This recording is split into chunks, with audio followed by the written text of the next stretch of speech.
Yep, time to eat. Time to eat. We're gonna eat. We're gonna eat. What's going on, Mm-hmm. y'all? What is going on, man? Woo, another tough loss, man. And 3-5, not gonna get any What we easier. say? Just trust me when I tell you that. What can we say? Um, woo, I can't say nothing Hey, right now, hey, Chris. hey, man, I ain't gonna lie to you.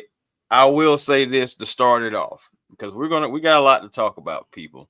But I will say this: valiant effort from the Falcons overall today versus Absolutely. New England Patriots. Going up there in Foxborough, hostile turnout for that. So those guys they was out there waiting. It was an ugly game all the way around, but the guys they fought. That's what you at least wanted to see. They Yeah. fought. We had an opportunity to win the game, actually. So this was not a blowout. The Falcons was in this game. And credit to the defense. So salute to all those guys on the defense. We just couldn't finish. You know what I'm saying? So I just want to get that Absolutely. out the way because the Falcons, they fought hard in this game and they could have laid over and laid down, so many times they did not. But, what I'm saying, still disappointing loss to lose 23-24. Yeah, man, hard fought game, but we still dropped the game 23-24, and we're in the winning business. And right now the Falcons are 3-5, about to catch the flight to Germany. Yeah, I think they leave Wednesday if I ain't mistaken. But it's gonna be a short trip back home, and then that long 20-hour flight over there. But I agree, man. It was a hard fought game. And I'm gonna Right. give it up to the defense like I have every game this season, even in the losses that we had, the ugly losses. Bro. The defense just showed up this game, man. 6 sacks. Who was Yes. expecting that? And I Yes. said it. I said it in the preview show. Yeah. Even though Go ahead. Drake May has been going off, and we talked about it extensively in the preview show. Even Heck though yeah. he's had good numbers, he's still a young quarterback. He's Get still the going to make pressure. mistakes. Yep, Get get the pressure. home. I'm telling you, when That's you what they get did. home on veteran quarterbacks, you see them messing up. What you think a rookie gonna do? So, but Yep. I'm glad to see that the defense was able to get home, generate that pressure. You saw it early, like the Falcons, they were kind of trying to get there. I know Leonard Floyd, who actually went down with a hamstring, who came into the game questionable with that same hamstring. He got after a Drake May early, caused him to, overthrow the ball, once. The guys, Brandon Dorlus, I ain't gonna lie, he was all over the place today. Had a great game today. Ruka Roro. Also, I believe he had 2 sacks today. But my guy Jalen Walker, who people be always chirping about, excellent game from Jalen Walker returning, difference maker. That's why I even had put on Twitter when it said that he was a go. I said, "Oh, the defense just got a boost." And this guy was all over the place. Jalen Walker was the difference maker on that defense. That strip sack right before halftime, giving us a chance. First of all, it was so funny because they just was talking about Jalen and JPJ. And then Right. the very next play, Jalen Walker with the strip sack, JPJ picking it up, almost running it back, giving us an opportunity. If that doesn't happen, this game is over in the first half. Yeah. Going in halftime, Shout out to 21-7. Jalen Walker, man. If they That don't go, yeah, bro. That's a dig. That's Yeah. why you have those back and forths in those war rooms for the draft because of stuff like that. Just imagine if we just would have just passed on him and just took JPJ and not Walker. I'm Yeah. telling you, man. Like, The give crazy Walker a thing is, second. Give Walker a second. He gonna be all right. yeah, he just gotta stay healthy, man. And we know that's gonna be a problem because, like I said, he's been training for a whole year straight. So those kind of injuries, those knick-knack injuries, are gonna happen. But Right. it seems that the same thing just keep happening over and over again when we talk about defense. They, for some reason, they gonna keep attacking D. Alford, Yep. J.D. Bertrand, or Mike Hughes. It's Them are the gonna three happen. people that all teams are going to target from this point on. Y'all just remember that. So It's gonna happen. when you Like, look at that, man, I I'm mean, gonna you ask y'all see, a question, bro, but bro, I'm gonna ask y'all a but question, but Smitty, go you ahead, go ahead. see how they did today, though, right? You seen Bertrand out there, but you also seen Harrison Yeah, out there too. Harrison So should have they were stayed out there. at one point in time they were rotating, and then there was a point in time on the drive to where you didn't see Bertrand out there at all. So like they see that, you know, the the deficiencies within the defense. D Alford, I mean, what can you say about that? Because Billy Bowman is still, you know, I'm saying, out right now. So D Alford has to be in there. And D Alford hasn't played, you know, since trash this season. If you look at the overall play of D Alford, it's just certain plays he gets taken advantage of sometimes. Sometimes it's just off of size. You think about the Hunter Henry play. If he plays close, Well, no, Hunter you can't say Henry that can use his because strength. look at Demario Davis. Demario Davis kept beating him deep, mainly Oh because yeah, yeah, yeah. Now Demario that Davis is just faster, but at the same yeah, time, you got right. to know how to counteract a speed, you know, a speedy receiver. Being a veteran that you are, when you have a fast guy that you're, you know, guarded, you got the guard. You got to know how to, you got to know how to wiggle around, and you got to know how to stop him, man. You got to Mm, jam him up at the line. You got to, you know, get him off his track because I mean, I agree. he wasn't even really jamming the guy up at the line of scrimmage. He would just, you know, get off He the line of played off. scrimmage, quick cut, he gone. He played So off on that play, on that particular yeah, play with Hunter and you Henry. He can't do played. that He against played him. off. Yeah, go ahead. Yeah, no, I was just saying he just played off on that particular play, and that's why Hunter Henry was more so too much cushion. And Hunter Henry, bink, you know what I'm saying, taking off. He already a big body target anyway. You Right. see, you see that he had a crazy catch against Jalen Walker. That was a fingertip catch that barely got there, and Walker was still in position. Just, you know, bringing back things again. Jalen Walker just being all over the place. If we can keep that guy healthy, this defense is even better and gives us opportunities to win games. Regardless, a lot of us didn't have a lot of confidence coming into the game. You know, a lot of us picked against the, you know, the Falcons. I know I was on the fence, but I do remember saying in the preview, if we can get some of our guys back, like a Jalen Walker, we can give us a better chance. Like a Michael Penix, we can give us a better chance. And you saw it. You saw it. I'm not saying just one guy, but you see the difference makers that both guys did for each side.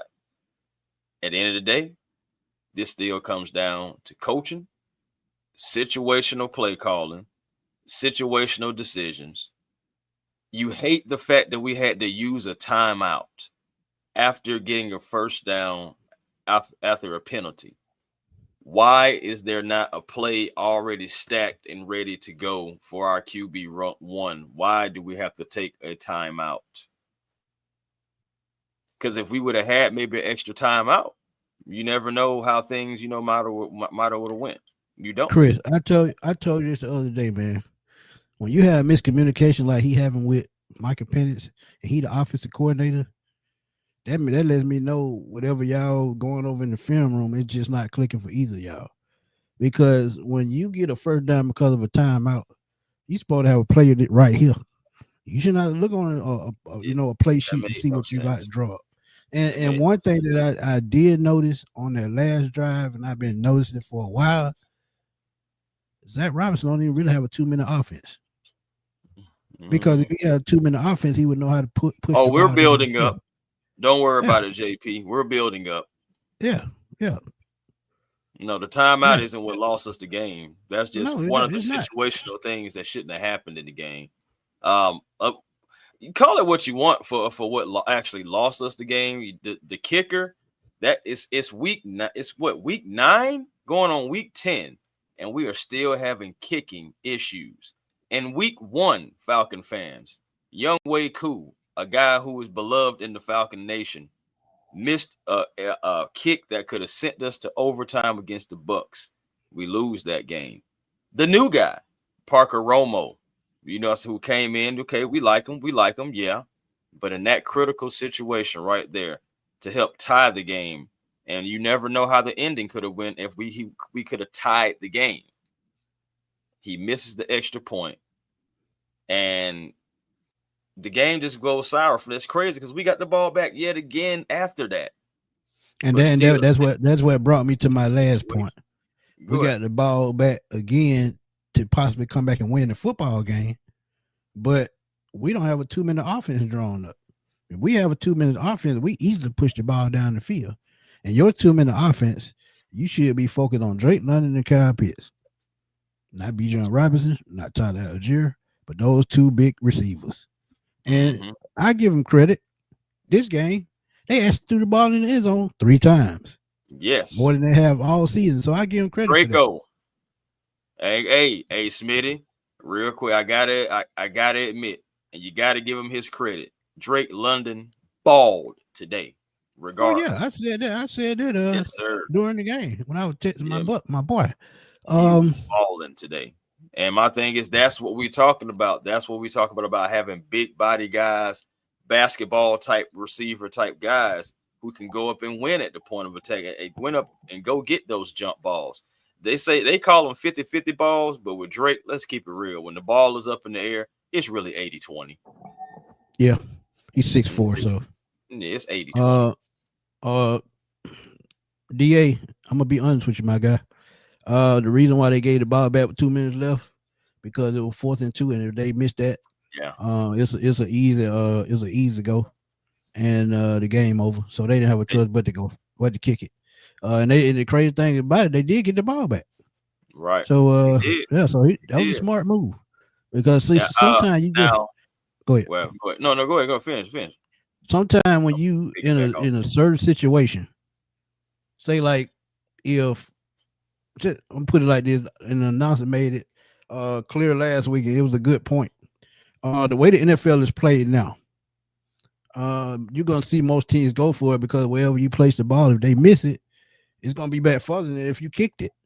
So you're gonna see a lot of teams go for it. Just say, "Here, where we don't get it, the ball gonna be right here."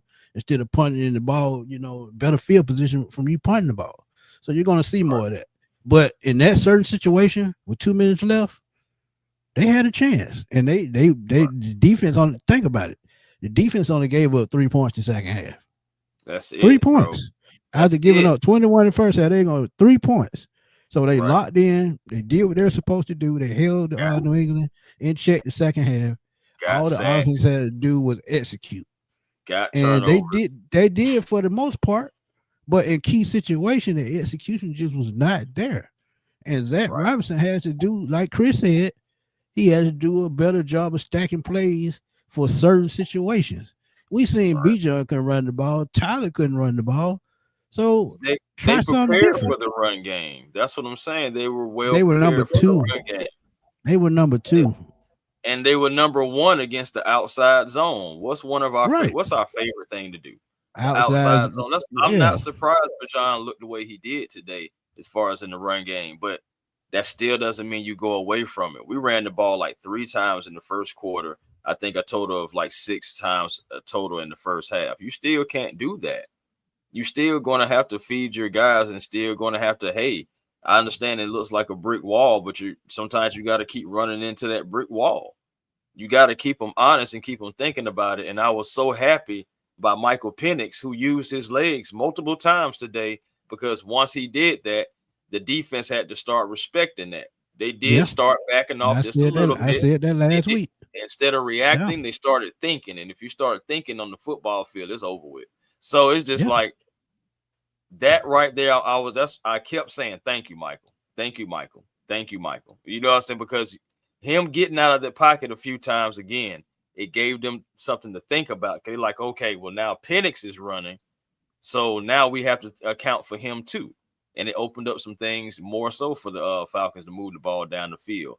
But right. hey, Smitty, I know I seen him on the field for like one catch, and I was like, all right, bet. And that was on a play action. That's the crazy thing. Like I was like, what? It's a play action pass, and it was to Darnell Mooney. Excellent catch by Darnell Mooney. But I was wondering, Smitty, did he come have a seat next to you on the couch after that? Did he fly Yeah, back he to was the sitting ATL? behind me. He was sitting behind me begging for my damn chicken wing. He ain't do Ah, nothing after that. He ain't do bro, nothing like before that. I'm trying to All this figure and out, after like, that. are there any plays being drawn up for Darnell Mooney? I'm wondering because No, he can't no. be still hurt. What, Like he what did didn't I look tell like you? he was still hurt. So I'm trying to What I figure tell out you the why other day is though? he, What I tell you the other day? They only drawing up plays for Bijan Robinson, Drake London. That's it. bro. My thing is, I really firmly believe if you draw up something for Darnell Mooney, even if you have it looking like it's going to Drake or Kyle, you can still have something going to Darnell Mooney. I mean, he's the guy with the speed.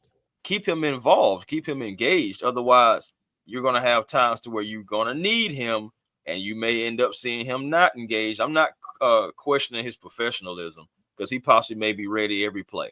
But I'm just saying, you don't want to have a particular situation where you possibly can have a guy disengage. We have seen that on the football field with other guys on the offense, have we not, Falcon fans? Okay, then. Kyle So Pitts, that's just what I'm saying. instance.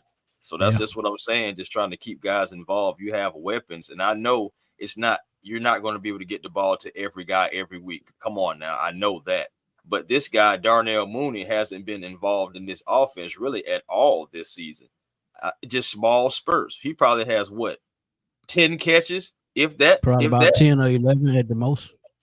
Somebody knows. But Maybach Sports, appreciate you tuning in, my brother. Gave you a shout out the other night on the show, man. Big Patriots fan. Been supporting me for the last 5 years, man. So shout out to you. Big Patriot fan, man. Appreciate you for always supporting me, man. Okay, so he has 11 catches. I said 10 or 11. Yeah, 11 catches, 158 yards. And shoot, he caught his 11th catch today, because he had one catch for 15 yards. Now, I know I've been seeing people saying that he's washed and everything like that. I don't know about that necessarily. I'm just trying to figure out, are plays even being drawn up for the young man? That's what I'm trying to figure out. And I feel like that's a valid question to ask, considering the fact of what we've seen in this. How this but the reason why I said what I said, they show you week to week who they draw plays up for, because who's targeted the most, who's ran the most. But bro, I said this before the season started, when we were sitting there, and we seen that ourselves with our own, well, I guess 8 eyes. And when we seen that our own selves, our 8 eyes, Drake London was going to be that guy. He was going to be the number one guy for Michael Penix. That's why I made that joke, and I was like, "Oh, I'm definitely going to go get Drake in fantasy football, because I know what's about to happen." It's like, I know who's going to be the number one receiver. That's cool. I mean, I don't have no problem with that. All I'm asking is, can the quote unquote on the depth chart number 2 wide receiver be involved? Can we get Kyle Pitts more involved? Well, there's a few times that you could have got Kyle Pitts involved, and I just feel like you just didn't. And I just don't understand, what was that play about throwing it deep to Kyle Pitts? What was that, bro? The play where they had Jalen Hawkins over the top. I said the other day, this was the perfect game for Kyle Pitts to break out. I said the other day, all of their linebackers are downhill guys. They don't have nobody that can cover. The guy that could cover, that they traded both of them, Jabril Peppers and Kyle Duggar. They traded both of those guys. So they really, outside of safety and linebacker, they had nobody that could cover Kyle Pitts. And you didn't make that a priority to get him the football. Just make it make sense. And that's what I'm saying. It's not always on the player, the execution. Sometimes it's on the scheme and the play calling, with who called the plays and how they called the plays. Yeah, Jeff Ulbrich called a hell of a game today, but there were certain situations where he dropped the football. Bro, I got something for you that's even more funny. Okay. Now, really, since me, you, even Berto, you know what I'm saying, bro talking, salute to those brothers as well. And you know what I'm saying, we've all been working together, right? And what have we been saying about Kyle Pitts the most, about as far as using him on the field? He's a mismatch. He's a mismatch, right? Okay. All right. Stay right there. So he's a mismatch. He's too fast for the linebackers, and he's too big for the corners. So they had McCourt. I don't know if it was Jason which McCourt. It was Jason McCourt in the booth. Yeah. Okay. Jason McCourt then says, "Man, Kyle Pitts, that year that we had to play him, he was too big. He was too big for me to cover, and he was too fast for our linebackers. He was a mismatch." Bro, I walked out the room like I'm about to do now. The thing about it, man, when we watch football, all of us as Falcon content creators, we already pretty much know what's going to come. We already pretty much know how they're going to game plan. So when you look at the game plan and the matchups, this is why you call them X factors. This is why you call them key matchups during the game, because if they're key matchups you got to take advantage of, you just got to do it. And if you don't do it, 9 times out of 10 it's going to cost you. First half, Kyle Pitts had 4 catches, 38 yards. Second half, not even targeted. Well, he was targeted. He targeted probably about 2 or 3 times, but he didn't catch anything. So when you game plan for a team like New England, that's good against the run, and like you said earlier with the play action, they should have did more of that, and they could have. Right. They could have. I believe they really could have. Because I know in the second half, I feel like, I mean, we didn't stick with it, but if I'm correct me if I'm wrong, but like the second and third quarter possibly were like the best. I don't even want to call it the best, but you see the most run plays, I guess you can say. So you still could have done that, yes, with the play action. But again, I just don't feel like we have plays that are stacked. It just really spoke volumes to me. And I know he's our backup quarterback, but when Kirk Cousins had said that, it was like a light bulb went off in my head. I was like, yeah, like, because it goes back. We didn't put it in that terminology when we talked about it, stacking plays. Right, but Only thing that we kept saying was, why can't they run consecutive plays or 3 to 4 consecutive plays and be effective? There you go. They still haven't done it. But we saw examples of it. Why you think Zach Robinson had to finally come out the booth? Because things weren't getting to the quarterback. We're getting penalties. We're having to call timeout. This man on the sideline now.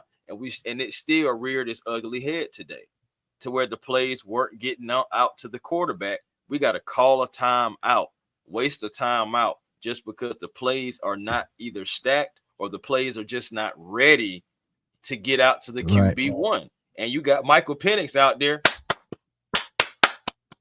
And then that same clapping, according to Raheem Morris later on, was what caused the intentional grounding. Now, I understand the play before it. Michael Penix just, snapped the ball, kind of threw it in the dirt. Now, I don't necessarily like that, but I do understand what's going on. But the very next play, Smitty, intentional grounding, because the ball was snapped early. Penix's eyes was bucked. He wasn't ready for it. He wasn't ready for it. Now, if he was ready and he snapped the ball and he caught it, he would have saw Bijan in his peripherals on the left. He probably could have threw it to him and threw it at his feet. Yeah, he could have threw it at his feet. It wouldn't have been a penalty. But since the only thing he was worried about is not fumbling. Since you turn this way, and that's the only person you see, Bijan. When Bijan had his back and his number towards the thing, he was the outside of the pocket. But since Bijan was that far in front of you, you couldn't get past him. So guess what? It's a penalty. But you throw it to the left and Bijan right there and throw it at his feet. It's not a penalty. But that's what I'm saying. Like, it was never supposed to happen. So he had to catch it, worry about not fumbling it, and just try to get rid of it. Because when he looks up, the defensive lineman is already coming in the line, already coming through him. You know what I'm saying? Like, as far as like distance, it's probably like as far as you and me are right now on the screen. So he had to hurry up and get rid of that. Otherwise, he was going to take a hit. So see, that goes back to what I said earlier, though. That goes back to what I said earlier. That lets you know they don't have a 2-minute drill or 2-minute game plan. Bro, because if you have a 2-minute game plan, you do not run nothing like that. But bro, it's worse than that for me. It's just the discipline, because that can't happen. Coach Raheem Morris said in his press conference that it was good situational football by the New England Patriots because they was on the defensive end clapping, trying to mimic Michael Penix, and Ryan Nuzil fell for it. That's why the snap was a quick snap. That's why, because they were saying that they simulated that, and he was like, "That's good situational football." No, that's just your players just got to be more disciplined. It's not good situational football. It's just your players have to be more disciplined. Same as like if a player is out there calling for a fair catch, and the guys are running down, it's the same thing. You're trying to distract them, and if you're not disciplined, guess what? Things like that happen. I believe if that intentional grounding didn't happen, we had them on the ropes. We had them, y'all. I really believe that, man. Michael Penix is going to drive it down, because Michael Penix is not the problem. For all the people who are still out on Michael Penix, I'm telling you, he's not the problem. No, it's the coaches. Joe Barge 8, he said, Smitty and Chris, what should we do before the trade deadline and in the offseason to improve our rush defense? I hate seeing the stat that we're 20-something stopping the run, but first in pass defense. And one thing about it, man, if you're bad in one, that means you're going to be first in the other. Why? Because they're going to attack you one way and not attack you the other, which means they're not going to get many yards. And think about it, Drake May, he threw for what, about 259. two 259, and Mhm. most of that was on one play. I mean, two plays. So they Yeah, like did their a job against 58, him. 59 yarder to Right, to Demario Douglas. Davis. Yeah. Davis, yeah, Davis. So yeah, you had that one and then the other chunk play. So I mean, just between those two plays alone, that's close to about 80, 90 yards. So I mean, Falcons defense again still stepping up, doing what they do against in the offense. Yeah, and to answer your question, trade deadline. Bro, I'm I not think gonna we lie got. to you. I think we got to be. I think we got to be sellers. And the reason why I say it, because I'm looking at the off season, how contracts are coming up, and you talk about Jesse Bates, one more year on his deal. Drake London got a new deal. Who can you even bring in with $5.8 million? Let's Bro, keep it real. that's So what you I got was it. trying to figure out. Who are you Yeah, bringing in you can't bring in nobody. with that? Is my thing is you need multiple pieces. Let's just keep it real. You need multiple options. I mean, now I know you're probably going to have to um go in different directions because I'm just thinking about all the options that we need. We need O line help. We need cornerback help. We still need help at wide receiver. Linebacker is we have a few things we need, and we really don't have the money to get anything. Now you could try to restructure some guys, but like as I was saying in the football chat that I was in, that still takes two. And who wants to restructure on a 3-5 team unless they believe in the coaching staff and the direction of the culture of the team? Now, if any one of you guys were players right now with the culture of the team, are y'all going to restructure your contract in the betterance of the team? Are you going to do that? You mean it's still? My point is, it takes two. I'm not trying to start any kind of mess, but it really does take two. What contracts are you restructuring? You know what I'm saying? Who can be Uh, restructured? you really can't restructure too many people no more because Lindstrom and Matthews Come have on now. already restructured their contract twice. Jesse Bates. Jesse What? Bates, he probably next, but really, how long will he AJ be here? Terrell. I'm Because just I like, could see him being traded in the off season because they've already found his replacement and they probably don't want to pay him. So that's one you bro. got to read up on. But it also So goes with this go too. ahead. Jesse may not even want to be here. It's not necessarily the Falcons getting rid of him. He may get rid of the Falcons. Yeah, because he looked dejected at that press conference the other day, but he didn't even look the same. And if Bro, and he if y'all hasn't been been to watching the body language, playoffs since if he y'all watch, been here. go ahead. He hasn't been to the playoffs since he's been here. This is a guy that's played in the Super Bowl. You got to take that stuff in consideration, Smitty. Yeah, I and think about it too. His buddy Justin Simmons didn't come back either. So he probably wanted to play alongside Simmons. That was probably part of the deal. Him finding somebody that he wanted to play with. So now that he has a rookie, well, he'll be a second year player next year. And he played pretty well this year. But since they can't stay focused on offense, it's thrown the defense off. Yeah, they got back to 6 sacks today. But what has Xavier Watts really done the last 3 weeks? He's not the same as Xavier Watts you saw the first 5 games. he's growing. Why? He's growing. Because it's too inconsistent. Yeah, he's trying to grow.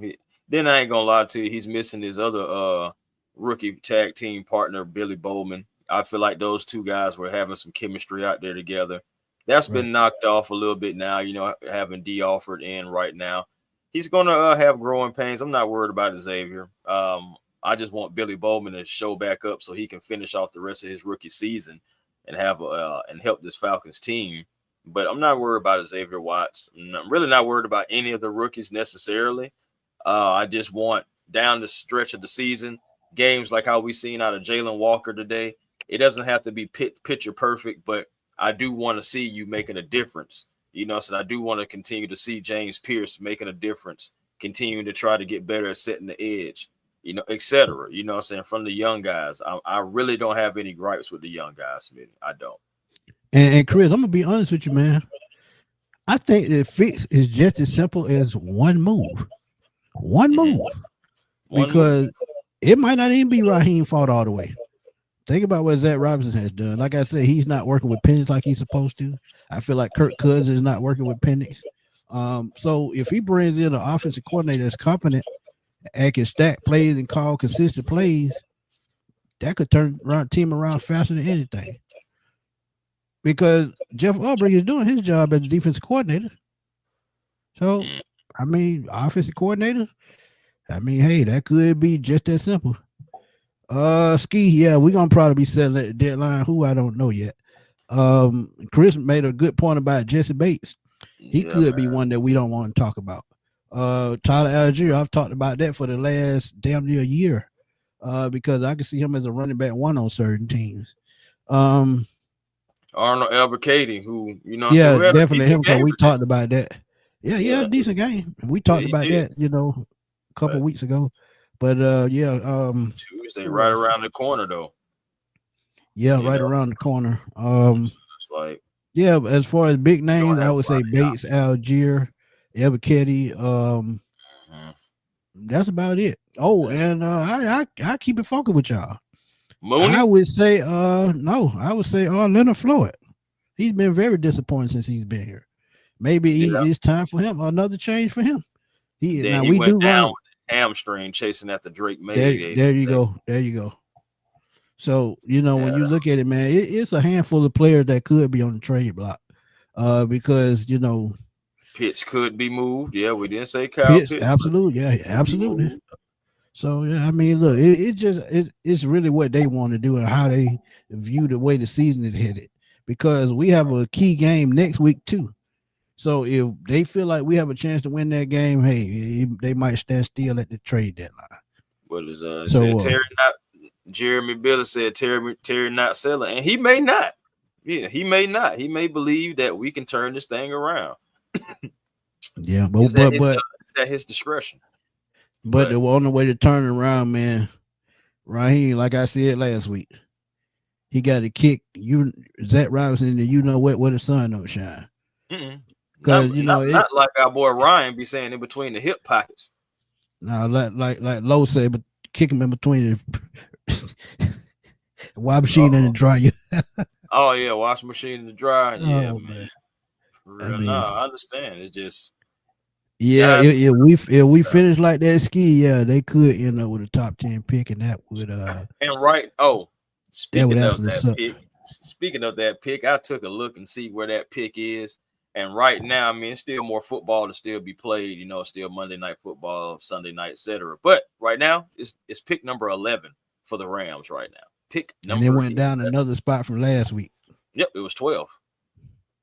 But it's a lot of teams that are 3-5. So right now, actually, it was crazy looking at that. I was like, man, it's quite a few teams that's 3-5. But we gotta climb out of this, man. We gotta climb out of this for multiple reasons. We need to get to these playoffs this year, and also we don't have a first round pick next year, so we have got to make sure that it is in the 20s or somewhere, but it doesn't look like right now we're headed in that direction.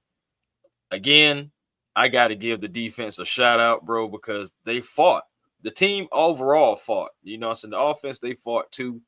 It's just overall with the situational play calling, situational decisions.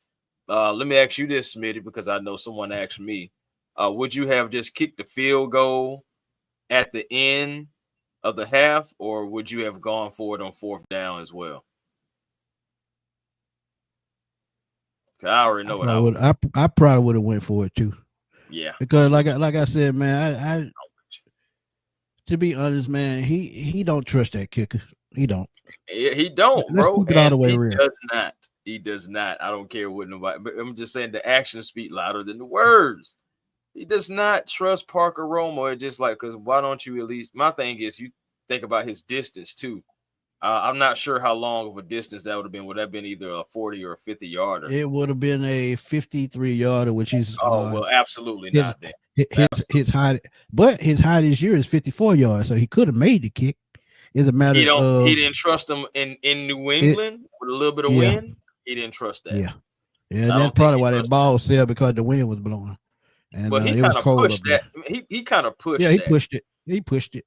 That was really a chip shot. He pushed it. Man, that was a chip shot field goal.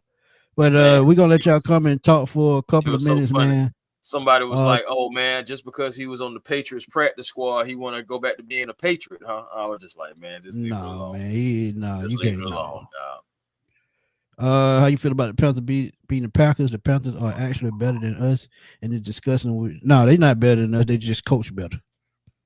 They're not Man, better. They just coaching coach better. matters. Yeah, that matters. Coaching matters.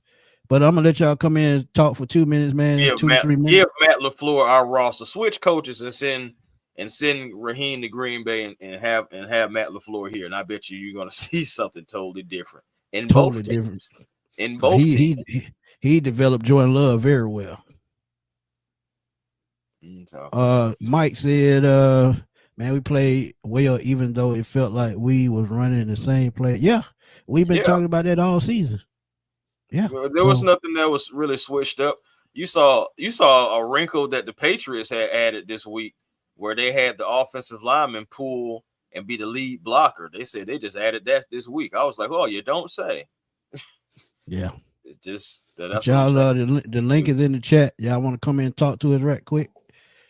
Come in 2 or 3 minutes, and we're gonna roll on that, man. Yeah, man. Roll So on we that. We got a see big week how ahead.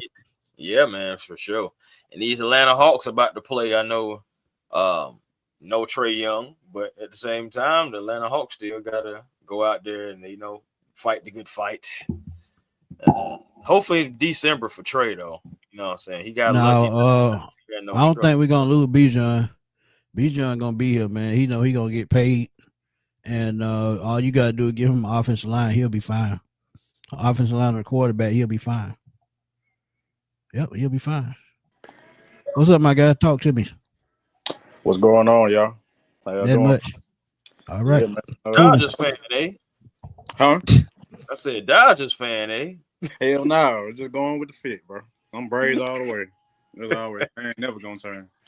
Yeah, man. I watched a little bit of the game, man. I was actually kind of busy doing something, but I did did see a little bit of it.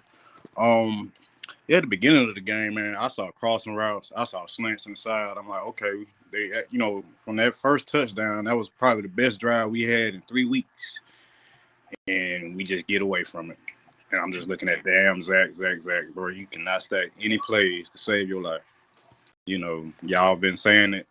That's just like Smitty at halftime. He also brought up. I caught the video where you put it up, and I was like, man, he just refuses to run the ball. I know New England is number 2 against the run, number 1 against the outside zone. But, our bread and butter is running the football. Now, I think Matthew Bergeron going out really has something to do with that because he's one of our elite run blockers. Right. And, with him going out, Zach probably was like, man, I don't know if they trusted that backup to come in there like that and play well. But the offensive line is banged up. We all know this. And, but, man, to get to a great point, man, the defense, bro. I mean, for those, I've seen a lot of people in the comments and then even on other blogs that I read talk about JPJ and Jalen Walker. Those guys are different makers, and they are only going to get better. They are only going to get better. And I know you got a lot of people in the background, but that defense. Nah, you good? Go ahead. Go ahead. We just one okay. back there. Go ahead. You good? Yeah. Brandon Doyle's and Rook impressed me too. They brought it today. The whole defensive line as a whole kind of brought it today. I just wish we was much better in the run defense. Divine Diablo is the key to that. And JD is just a mismatch, bro. I mean, whatever good running back, a tight end you put on him, it's just a mismatch. I don't know what it is. It seems like, what's the tight end from New England? I forgot his name. He was eating them up all Hunter Henry. Yeah, Hunter Henry. Yeah. Yeah, they was. Yeah, And there was an Austin They Cooper. even got Austin Hooper too. Yeah, they got Austin Hooper. On fire. I forgot all about him. Yeah, seen him make that catch close to the sideline, but they just gonna keep picking on JD, man. So. Yeah, that's what I said earlier in the show. I said they're gonna use that same strategy everybody else using. The middle of the field gonna be open because we know JD can't drop back in coverage. So what they're gonna have to do, one way or another, they're gonna start using Helms in the middle of the field and have 3 sections on the field at once to help out Bertrand and then them linebackers. If they don't do that, every team we play from this point on gonna keep using the middle of the field against us. And next week, Daniel Jones, the guy who can take off and run, he's going to be one of the ones used. And then Jonathan Taylor, the best running back in the league right now, outside of Bijan. That's So good. yeah, I mean, That's who scares yeah, me, Like y'all, Jonathan Taylor. that's the game I had circled on my calendar this year. I'm like, man, the way facts. going up against Jonathan Taylor, man, and they they pissed off getting beat down today. Right. Yeah, they But did get beat. Daniel Jones had 3 pickoffs today. He definitely gonna look to rebound. But Dirty Bird, yeah, the chat just started to fill up, man. Appreciate you coming through. You got one more What? thing to say before you get out of here? Let me know. Y'all be doing an early game for that. Y'all be doing an early post game show for that game in Germany, Yeah, correct? it probably Most around likely. 1 o'clock. Yeah. Yeah. All right, fellas, man. Rise up always. Appreciate you, my guy. Rise up, family. No doubt. My boy Dirty Bird Gang 11, man. Shout out to my boy ATLGA Faithful, man. Y'all go check him out on YouTube. He said, bro, he's got to change. JD is not athletic or fast enough to play at this level. And Chris been saying that for a month. He don't have the size, bro. And it's not gonna change. Can't not get gonna no change. taller. Nope. He can't. Welcome to our guy Larry Dixon. Larry, what's up, man? What's going on, guys? Appreciate you letting me come on the platform. Hey, Everybody, before make you sure start, we got to give Larry that. Oh yeah, that round of applause. Hey, man, him and Miss Shonda, man. I seen y'all yesterday, Florida Georgia game. Oh yeah, thank you. Yeah, man. That was a good stream, man. That was our best stream ever. House divided right there. Yeah, that was a good stream. Great game too. So a lot of people came to watch. So we appreciate everybody that came over. No doubt. Yeah, but yeah, guys, make sure you hit the like button. It's Lifeblood. All our content. You got 200 plus in the chat. It need to be at least 200 likes. Like for real, for real. Wonderful. It helped drive the algorithm to get more people to come over here and see Smitty and Chris. And do it on both channels, not just Smitty. Do it on A1 Forever's also. All right. So Really with the game, man, I just feel like we're such an unserious team. There's no attention to detail. Everything is laissez-faire. Yeah. It's like we got all the answers, but we don't apply it. We got all the answers in the press conference. We win the press conference, don't win the game. I'm tired of winning the press conference and don't win the game. I want to win the game. I was screaming why we didn't kick the field goal earlier, but I see why. Because when your kicker can't make an extra point, you basically got rid of Koo and replaced him with another Koo. Pretty much. That's the only thing I can really put my finger on. You replace Koo with another Koo, and the only reason you fired him is for public opinion that Koo needed to be gone and to scapegoat someone to get that heat off of your back. You know what I'm saying?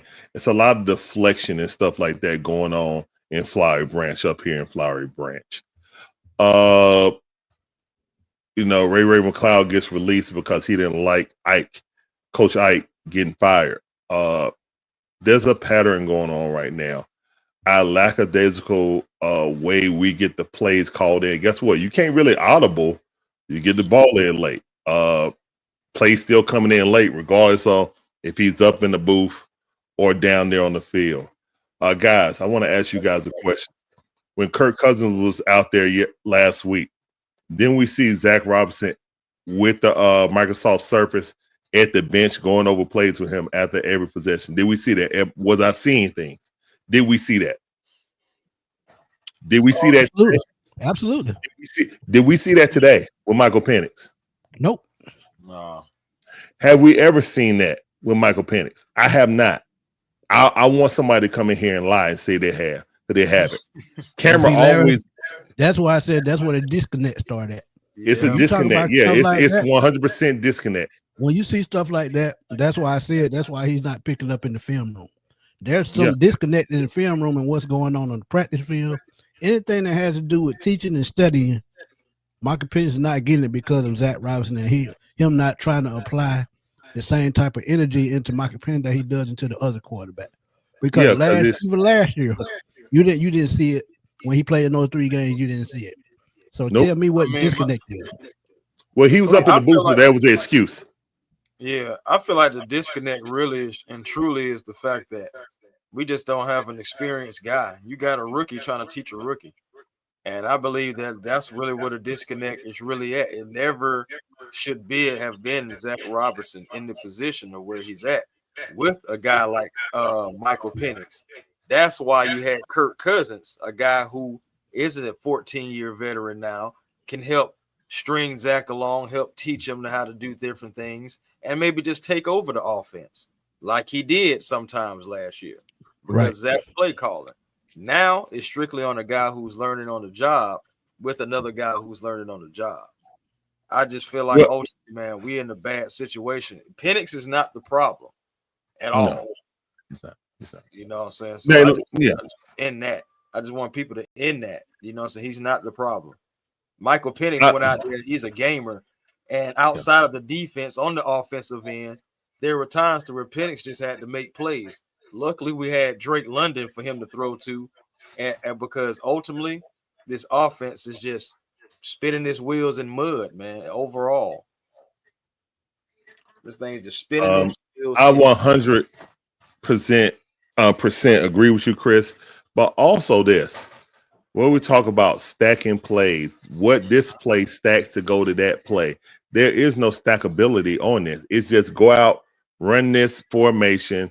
Our formations and personnel are very predictable. It makes it hard. People say the offensive line playing bad. How can you play great when they know what you're about to do and your tendencies, and you usually fall upon the tendencies? We're not even doing anything to counter our tendencies, and we're in the ninth week of the season. Like, you should be getting into your tendency part and tricking people, and basically like, oh, you think this is our tendency? All right, we're gonna go this way. But no, our tendency is our tendency, and when we get the ball in so late, we can't even adjust and audible because we got 5 seconds on the clock. Michael Penix trying to get people to motion, you know what I'm saying, at 3 seconds. Then you got to run. That's helping them jump your snap count. Again, all of these things. And when you run Bijan Robinson 12 times, this is the second game in a row that Bijan has gotten under 25 carries. And that is the magic number, guys. When Bijan Robinson, we establish the run, and Bijan Robinson gets 25 carries or more, we've won the game. Go look it up. And it's complete. That's what I said about Penix too. If he throws the ball over 35 times, usually that's a loss because he's not ready to carry a team like that. And it is because we are so unserious about establishing run. Did you guys feel like you were being trolled when Michael Penix was on the center and then we ran it for about 15 yards? Did you feel like we were being trolled because we never saw it again? And that was our most productive run by Bijan. That 15-yard run that he ran, and we never did it again. So yeah, it's like we could, but we're not. Nah. Like, I'm gonna do it. Nah. I'm going back to what I want to do. Do it. But thank you guys for letting me have on. I got to get ready for this Hawks and Cavaliers game. Right. You guys keep up the great work, man. Again, guys, make sure you hit the like button, man. Share this out on your socials too. Help everyone in this Falcon space grow, man, because that's what it's all about. I'm up out of here, man. That's why I got my Hawks jersey on. Yes, sir. Let's go.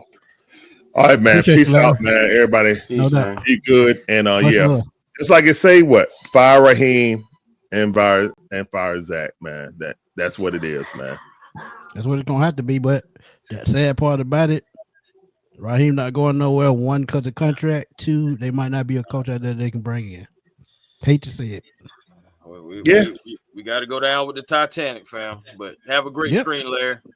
Yeah, this was a Jet 2 holiday loss right here. Oh, no. It's been like that for a couple of weeks now, Larry. Yeah. All right, y'all. Appreciate you, Larry. Yep. Sorry about Larry from Dixon Way, man. Y'all please go check out Dixon Way, man. Appreciate y'all. Yeah, Dan, I agree. Fire McKay first, but that ain't gonna happen because that's Arthur Blank right hand, man. He ain't going nowhere. Trinity, talk to us right quick, man. What's up, fellas? Yo, I just got back from our cruise. I literally drove 5 hours from like Mobile today, and I missed the first half. And I caught it with like 10 minutes left in the second half. And man, it is busted Douglas ugly, y'all. Like it is just laughable at this point. And again, the person who we all talk about who's going to be the real scapegoat is Mr. Fontenot. Because the way that because I saw Smitty's I watched his video today when I got back about like the Rich McKay interview, and this dude, y'all seen the Lord of the Rings Twin Towers, and what's the snake, or I think his name was like Wormmouth or something like that, and like he was like so like he worked for Sauron, the evil guy, and he was pretty much caspering and whispering into the king's ear, and that's he was in hypnosis. I feel like that's what it is with Arthur Blank. Like Rich McKay is that dude, or he's like that with the whole team. Let me tell you something right quick, Trent. And I said this, told Chris this the other day, and it made sense because I heard it many times. When you get to a certain age, like Mr. Blank, he's like 83. When you get to a certain age, your circle gets smaller and smaller. It's only certain people that you will listen to, and my grandmama like that. If it's not me, my mama, or my brother, or my aunt, she ain't gonna listen to nobody else. So it makes sense. So what has to happen? What has to happen is somebody that they bring in has to pull Rich McKay to the side and say, "Man, listen, this is what we need to do. We need to do this. We need to do that." Because as I've been telling y'all, he knows how to win because he was in Tampa when they built that team from the ground up. Before 1996, when Warren Sapp and Derrick Brooks got there, Tampa Bay was straight garbage. They get John Lynch, Warren Sapp, Derrick Brooks, who else? Tony Dungy, Rondé Barber, all those guys came in a matter of 3 years. And they played with that team 8 years in a row. And when he came here, they had just won a Super Bowl. So you tell me that you can't come up with that same kind of success? The problem is you don't want nobody to tell you nothing. You want to be comfortable in the coach you hiring. But guess what? Tampa Bay got outside of that comfort zone when they hired Tony Dungy. And after Tony Dungy left, they stayed outside that comfort zone with John Gruden. So go out and find the coach. And see, this is why I wanted Belichick, because I knew that he would build a foundation for years to come. I mean, it's just common sense. Some things are just common sense, and it's just not hard to think. Now, is that opportunity gone? Possibly. Because even though you didn't get Belichick, Mike Vrabel was still there, and you see what he's doing in New England right now today. He breaking that team down and building it back up. That's the job he wanted. Because yeah, that's true. But think about it. He's just doing what he was taught all those years as a player. Yeah. He has winning culture DNA. Yeah, Bill Belichick could bust a team down and build it right back up in the next 2 years. Because guess what? He was one of those players, if he knew a contract was coming up, 2 years. 2 years before the contract is up. 2 years before they took contract up. Hell, he even wanted to get rid of Tom Brady 2-3 years before he left. He did though. But the quarterback's trash. This is the type of mindset that you have to have, and this is what I was saying earlier. And when they talked about the trade deadline, a lot of people say, "Well, why are you going to get rid of Jesse Bates? He only has 1 more year left. He's almost 30 years old. He's going to want another big contract. So you mean to tell me you're going to blow off another big contract? Because guess what? Drake London, who up for a big deal, and I'm going to get into that in about a couple of weeks because I feel it coming. Who else? Bijan, even though he got 5 years on his contract and his 5th year option, probably going to get paid this offseason because he's going to get Saquon Barkley money. So that's Tyler Algier, Kyle Pitts. So you got to pick and choose because we don't want another Matt Ryan, Julio Jones, Deion Jones type situation. So I mean, you got to pick and choose. They took up 38% of the salary cap, just 3 players. 3 players. Yeah. Our best option to get anything is probably Kyle Pitts because everybody else in the NFL love him. Like, we have to, who's going to give us the most value? Jesse Bates, maybe, and that's if an organization loves veteran leadership and he can still play. I believe Jesse Bates is having that Max Fried kind of year where it ain't the best, but once he gets to a new team, you see Max Fried was an all-star.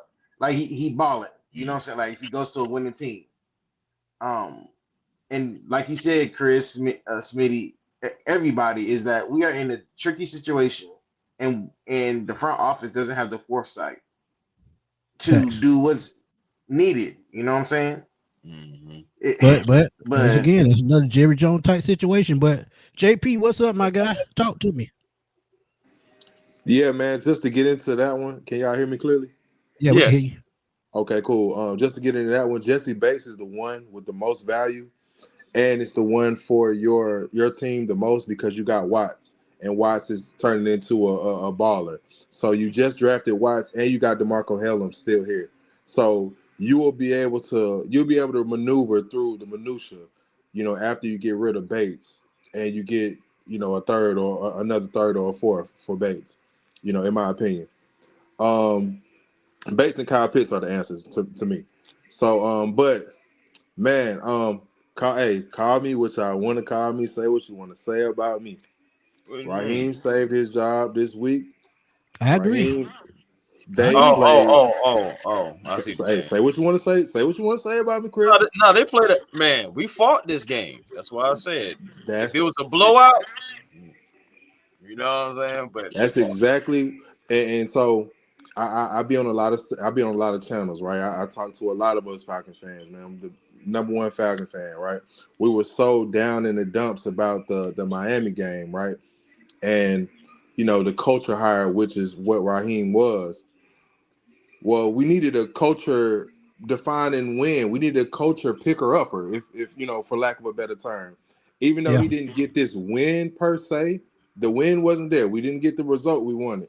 But the game played out the way we wanted the game to play out, if we're honest about it. We didn't play it the way we wanted to play it, but we were there. We missed the field goal. And if I'm honest, me, myself, not Smitty, not Chris, if I'm honest, I'm really looking and thinking about all of these games that we played and how our kicking situation has ruined all of the games that we played, all of them, because we going for it on fourth down because Raheem doesn't trust the kicker.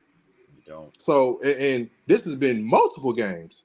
You know what I'm saying? So, just me being honest myself, I don't hate Raheem tonight, as much as I'm hating the kicker, man. This all came down to the kicking situation. We could have Hey, kicked the field goal in the Skeet, chill first out. half, Hold on, Smitty. JP.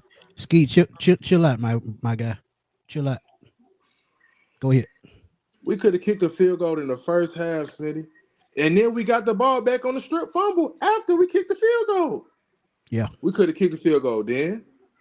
We could have kicked the field goal before the last possession.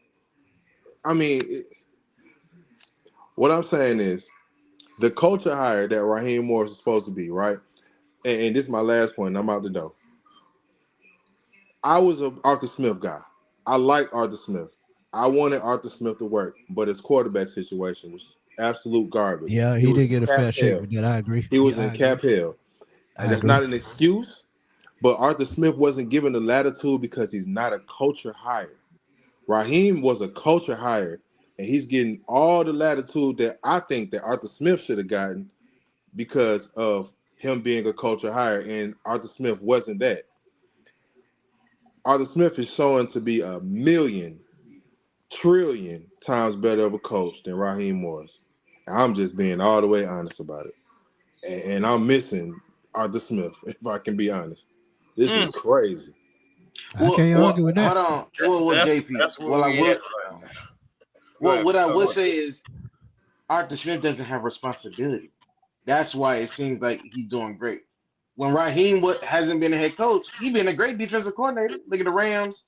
Look at all the teams that he was on. Raheem was a great defense. And again, it's very funny. Whenever we make a hire, everybody keeps on saying, "Oh man, we have this kind of guru. We got this kind of guru." And when it comes to Atlanta, it seems like everything that they have coached, all the prey, it goes out the window. And I'm like, it can't be that hard. Your coaching and playing ain't that hard, but they're making it to be the hardest thing in the world. Well, that's the thing, And man. when we When you talk about coaching, man, unless you have generational talents, I mean, Zach Robinson coached Justin Jefferson. He coached that LSU 2019 team. He was their offensive coordinator. Of course, you're going to get a promotion in.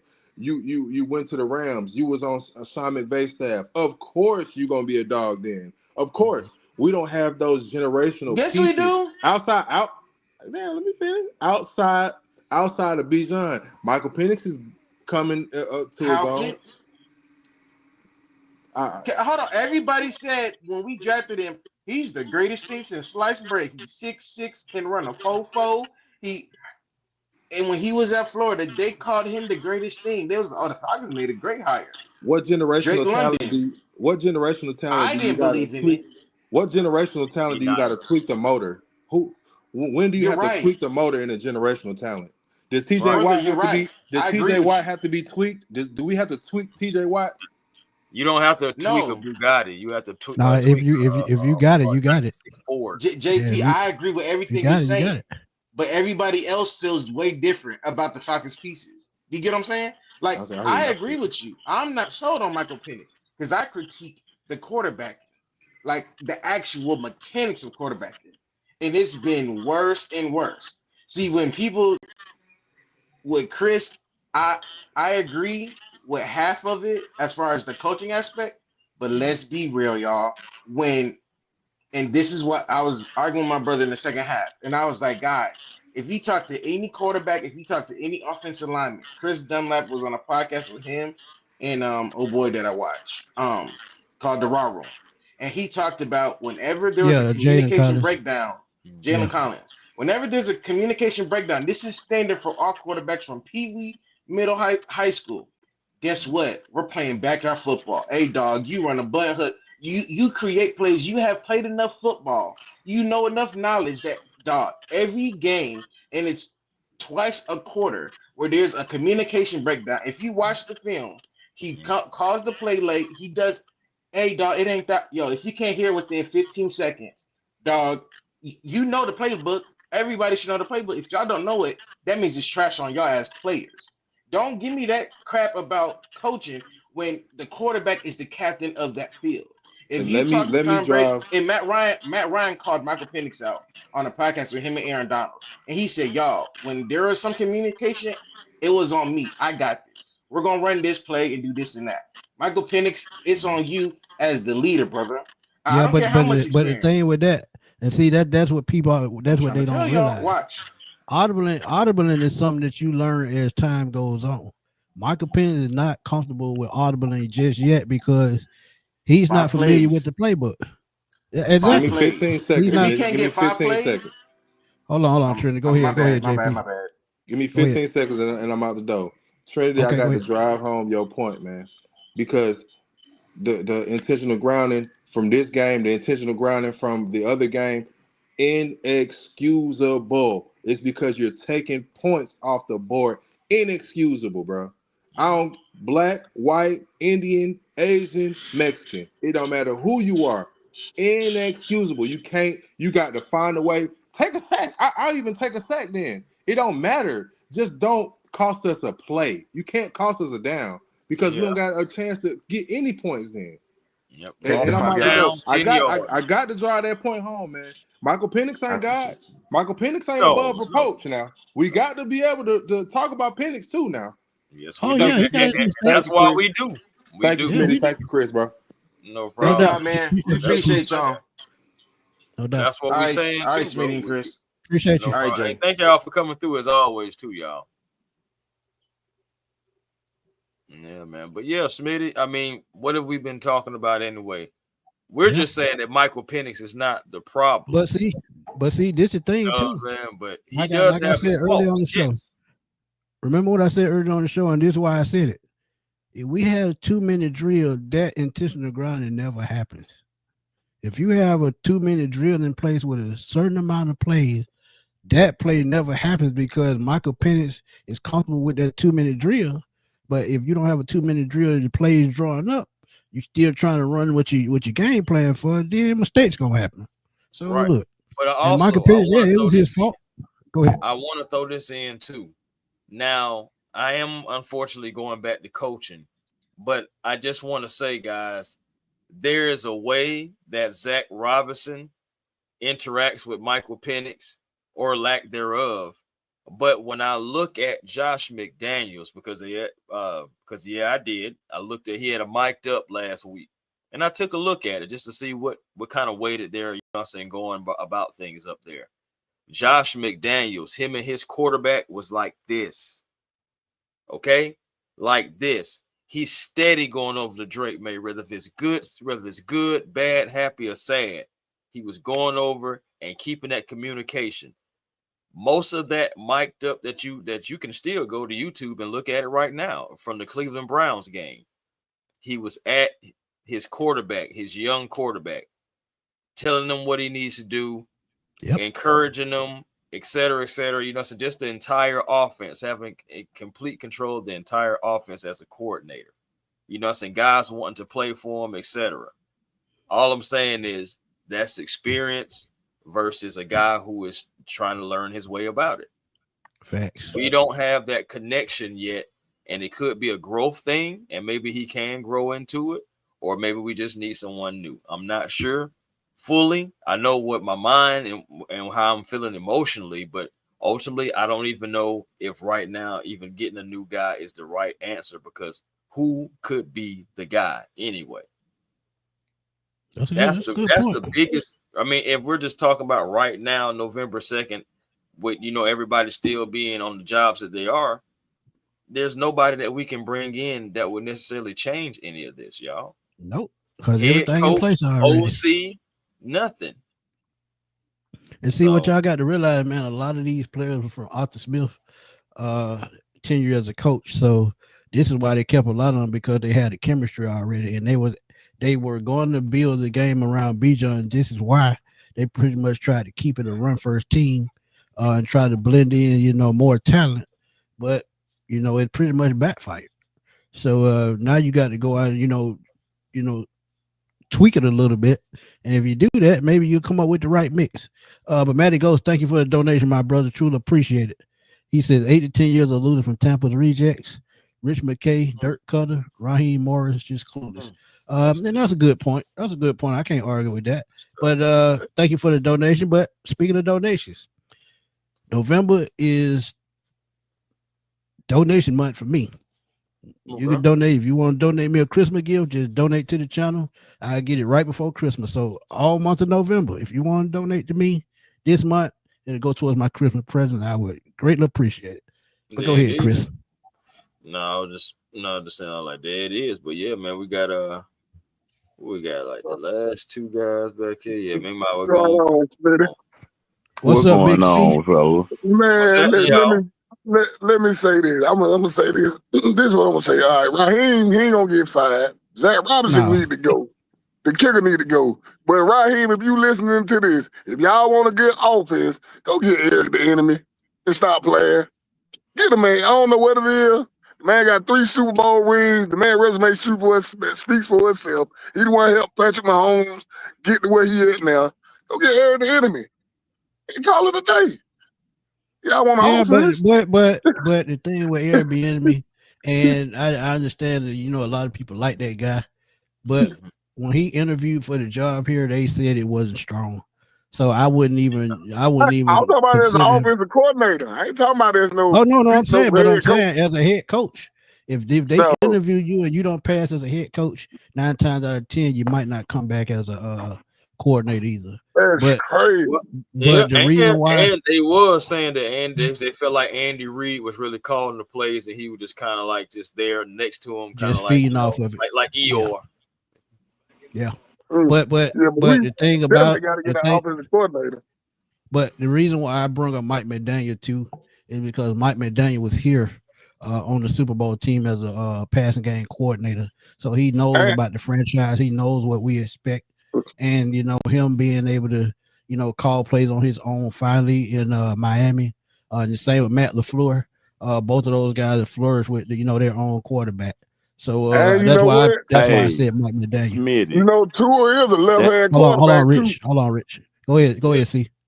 You know, Tua is a left-hand quarterback, ain't he? Right. Yeah. So he'll be a perfect fit, for Michael Penix. Yeah, you right about that. Yeah. He'll be a perfect fit for that. Now, what I was saying is, that Miami game was the interview. I've been calling that for a while. I said, I see what the me play too. is. Yeah. I said, if Zach Robinson can't complete it, because see, one thing that I'm gonna keep it short too, because the only thing I'm really scared of, but I think the organization sort of understand it too. If you get rid of Raheem, you lose your defense, bro. Period. That's Yeah. true. Yeah, And your defensive players may clock out because Aubrey and Ali got them boys running out of their minds. Yeah. You got 7 sacks and 2 takeaways, and you lose. The only other people to do that is Cleveland, because Myles Garrett just said the same thing. He had 4 sacks by himself, 5. and they That's still that 5. losing. He had 5 Miles last week. Garrett on the way to Philly, ain't it? I heard he talking about they finna trade. Philly finna He trade for ain't Miles Garrett. he ain't They is going not nowhere. finna get him to Philly. Nah, he ain't going nowhere. Is your contract too big? Yeah, ain't nobody gonna take him, but it's just I'm still not on the fire Raheem train, because what I get why people want to fire him, because I was there today. I was pushed there today. But I know in my mind that if we get rid of Raheem, our defense goes out the door with him, because most coaches are going to bring in their guys. That's just, it is what it is. Right. So I don't think we need to get that's rid of why you Raheem. heard. I think that's why you heard Rich McKay say what he said, because it's like, we finally have a pass rush. Are you really like? I get everything else. I get it. Are you really ready to risk your pass rush though? And we ain't had one in the last 20 years. And that's why I said earlier in the show. That's why I said the problem may be as simple as just going out and get somebody that can be coming that can develop a quarterback. But that's it. I see the play. You had Jimmy O'Neal. You went and got your boy. Mike McDaniel almost good as gone this season. Yeah, he just stand to the end of the year. That's it. You slide him out. See, that's why I said that was the interview that man, let me tell you something, Smith. What did I say? Oh, I think I said it on your show too. Mike McDaniel beat us with our own offense. Yeah, our own offense. Yeah, he did. He ran pistol how you really supposed to run pistol. You still got to switch up the formations. See, that's the only problem Zach has, really. He just don't switch up his formation. As soon as he go under center, Bijan get 10 yards, 15 yards. As soon as he go under center. You don't do that. We go away from it. And then we go away from it. Go away. That's not even a good enough word, A1, because we only ran it one time. Only one time. You know how bad it go is. away from something you don't run. That's true. You know how bad our offense is. I don't even run it on man. Our offense ain't bad. That's the problem. No, because I'm gonna tell you like him calling plays. No, I mean the play calling. You know the reason the only team I play with on Madden is Atlanta. But what I Me do too. But what I do is I go get that balanced playbook. I refuse to play with Zach Robinson. Playbook. Yeah, me too. That's how I do. I refuse to play with Zach Robinson playbook. I go don't even want to play with Zach the game. Hey, I swear. Hey, but the crazy part, I can beat anybody with Atlanta. I can beat anybody with them. And I'm like, bro, I don't get it. I get it. I'm telling y'all, part of the problem with the development is still, I think he just got too many things going on outside of the Atlanta Falcons. If he wasn't a candidate, to be a head coach, he'll be totally 100% focused on what's going on. He's too busy worried about what Sally and Billy doing on the outside. He's doing the Kyle taking care of the business on the inside. Go ahead. He doing that Kyle Shanahan stuff. Yeah, he need to go on and go, man. No, hey, I'm gonna be honest. As much as I hate Kyle Shanahan, please don't disrespect him like that. Because if you gave Kyle Shanahan this offense, no, I ain't disrespecting. I'm being funny. Yeah. I'm being funny, but I'm just saying. Because I've been screaming this since last year. If Kyle Shanahan had this offense, you could not. Period. Yeah, man, we lost the game. Wouldn't no team be able to beat him, period. Not an Andy Reid, none of them would be able to beat Kyle Shanahan with this offense, period. Yeah, He right. could run the same, man. Kyle Shanahan could run the same offense from 2016 with this team because Drake could be your Julio. You got your Tevin Coleman and your Devontae Freeman. All you got to do is figure out your Sanu and all of that. Mooney hurt, but other than that, man, Kyle Shanahan to be deadly with our offense, bro. You're right. Yeah. I agree with you. But I told y'all from the jump though, if y'all been following my channel a long time, he should have never left the building. You should have told him we'll see what happened next year with Dan Quinn. If it don't work out, hey, you get the spot. You the coach and waiting. If they do that, I think he stays. And you make him the highest paid coordinator at that time. If you give him that kind of money, I thought they said they tried to, Smith. They tried to. They offered it. Yeah, but they offered it to him. Yeah, but you want that head coaching. Yeah, but I'm telling you, when some team come to call and they're not going to turn it down, the 49er organization is prestige. And when prestige comes to calling, it don't have a dollar sign next to it. He would have probably went for half the price because he knows he was going to be able to build his team the way he wanted to. So, it happens.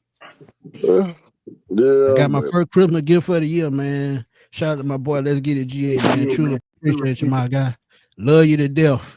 We said, fellas, the season is over with. Darnell Mooney not even part of the offense no more, and that's absolutely correct. We have an offensive coordinator that doesn't know how to spread the ball to his playmakers. 7-10, and we have no first round pick next year. It's a wrap.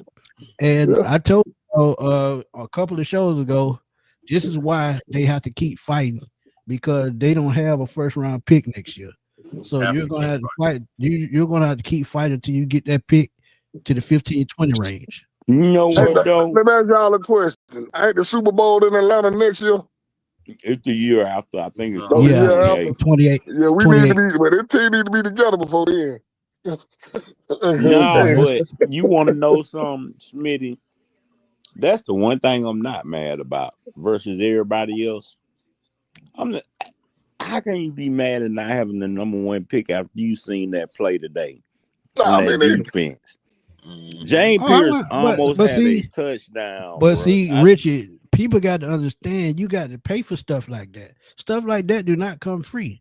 When you have both of those guys on the board at the same time, and you can't make a decision on which one to take, and God blesses you for one on the fall down the board to you to go get the other guy. How many times did that happen? And like they said, they weren't expecting to pick that high again. But you see the way the season going. And guess what? If they turn around and then they go get an offensive coordinator, we still got pretty much, the same core next year. And they keep playing the way they are. It's probably one of the best trades in NFL history.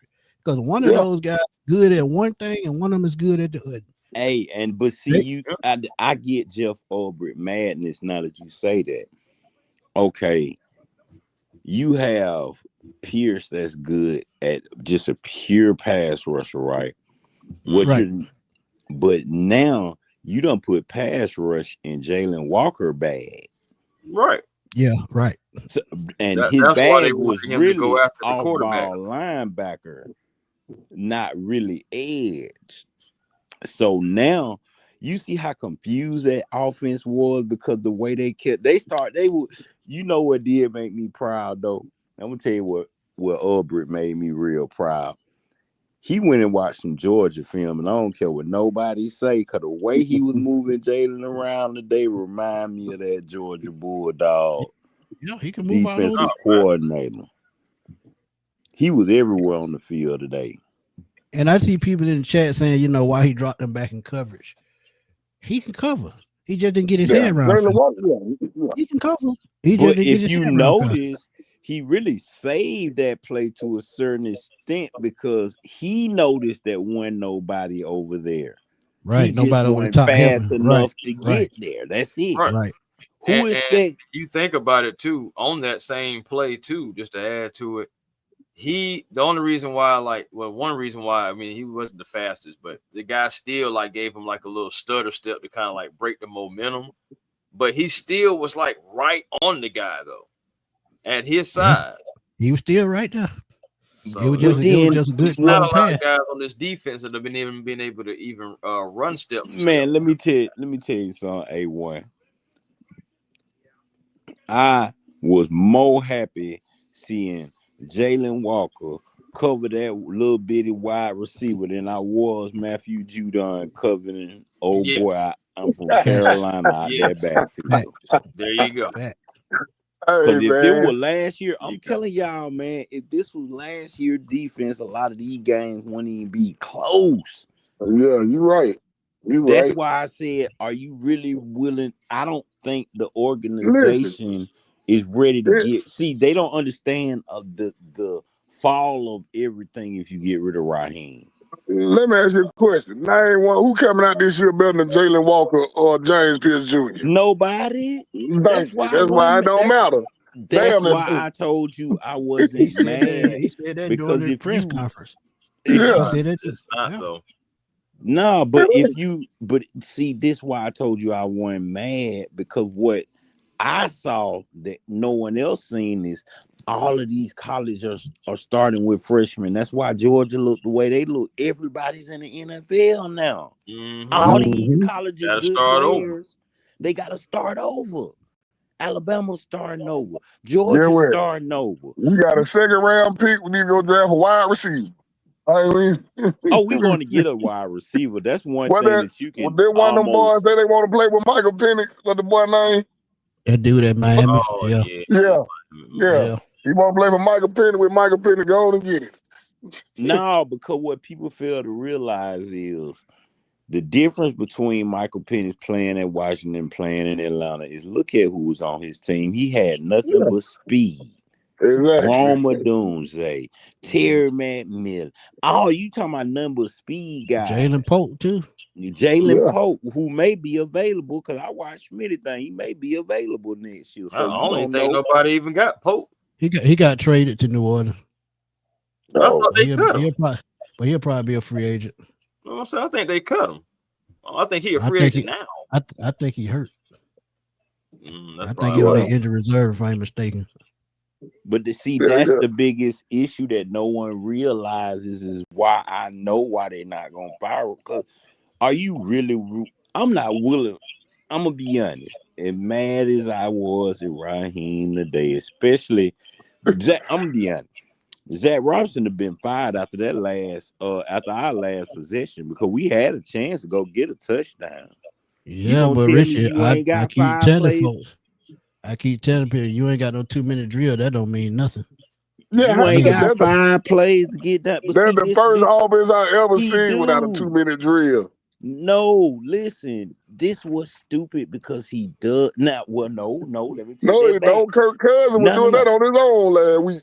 No. But see, now that makes you question last year. That's where I was going with it. Because remember, every time we got down to them 2-minute drills in every game, was that really Kirk Cousins calling his own plays? Because after that last game, that made me think it was Kirk Cousins. Every 2 minutes. I said that already. I said Kirk was the offensive coordinator last year. But that's why I said, as much as we paying Kirk, we might well hire him as the offensive coordinator. How could we go? No, he's still ready to get traded. Kirk, he's trying to get up out of here. Oh, no, I know he want to play. I was just saying, like, that's how bad Zach Robinson. He done made over 300 million. It's time to go. But fellas, we got to wrap it up because A1 got to roll. All right, man, Smitty. All right, Smitty. I appreciate y'all coming through. I'll let y'all later, man. No doubt. Appreciate y'all. We'll be right here for the preview on Tuesday. Yeah, right man. here. Let's get it said, fellas. Sometimes you just gotta get credit. Drake. Now that was a hell of a throw. Yes. And it ain't nothing. And he could, like I said, he couldn't even get his head around fast enough. So yeah. So to me, that's just what it is. Put a little touch on the ball, just a little bit.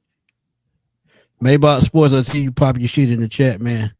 Enjoy that win, man. Enjoy that win. Appreciate you, my guy. Hey, man. DA said, yeah, Hawks already down by 7, but hey, it's a long season, man. It's all good. Season. Last 2 games, they don't start out being down double digits and came back and won both games. So we'll see. Yep. He ain't won by 20. But You know what to do, man. Tell everybody where to find you, my guy. Hey, man, A1 Forever Sports. That's the platform on YouTube. Please come over and be a part of the A1 Forever family. We'll love to have you. And also Hawks Digest. Just like I was just saying, the Hawks game we're playing right now. So we definitely got to go check them out. Because probably most likely going to have to talk about it possibly tonight. So definitely got to get into that and see what those Atlanta Hawks are doing. But hopefully Hawks can, win tonight for the Atlanta Falcons and everything. Hopefully these Falcons can bounce back. We got to spin right back around, head to Germany, and try to see if we can send the Colts on a 2-game losing streak. And we still got a Thursday night game. Still got a Thursday night game coming in about a month. Oh yeah, we'll get to that. So yeah, it's all good. It's a long way to go. Yeah, man. What about you, Smitty? Wait, I'm bad. My bad. Twitter A1 Forever, Instagram A1 Forever, and the real A1 Forever on what it is? TikTok. Yeah, that's what they call it. Look at your ass, man. One of these shit. It's too many platforms, bro. They got so many. That's why I stay off of them. Because next thing you know, you'll be on here like 10, 11 apps. I feel you on there. You be calling somebody's name that ain't even out there in the chat. But yeah, man, we appreciate y'all as always, man. Y'all know where to catch me. Smitty Sports Machine, man, on YouTube. Also at FatBoySnell_21 on Twitter. I'm always over there blowing it up. I be on TikTok sometime, but I don't too much, man. I just be over there to get me a good laugh. I do put up a video every now and then, but I'll just mainly be over there for the laughs, man. That's about it. But Auntie Joy, she got in kind of late, so she gonna get the boot. But we definitely appreciate her for always supporting us, man. Behind the scenes, we definitely appreciate it. Steve, we appreciate you, my brother. But we will be back on Tuesday, man, for the pregame show. And trust me, that flight to Berlin is not going. It's no joke, man. They're gonna be in the air for a good 18 hours, man. I'm telling you. Long flight. So if they get over there and be slumping, just don't be mad. One thing about those international games, they can take a lot out of you going and coming. So by the time they get back here and get back to practice, it's gonna be time for another game. Yeah, so time for the Panthers. It's gonna be tough, man. Just you got to hold it in the road, but I mean, look, with today, the way they play today, they show they still got some fight left. They do have fight. Can the coaches pick it up and help them get back to winning? Because I mean, you just can't keep wasting these defensive performances. Like we said, when have you seen the Falcons with a defense like this? It's been a long time, so you got to take advantage of it. But look, for my boy Chris, it's your boy Antoine Smith. We're gonna holler at y'all later, man, because it's time to go eat dinner. And we hope y'all enjoy the rest of y'all night. And as Burgo say, we'll get y'all back y'all Sunday. And we're going to holler. That man. Peace.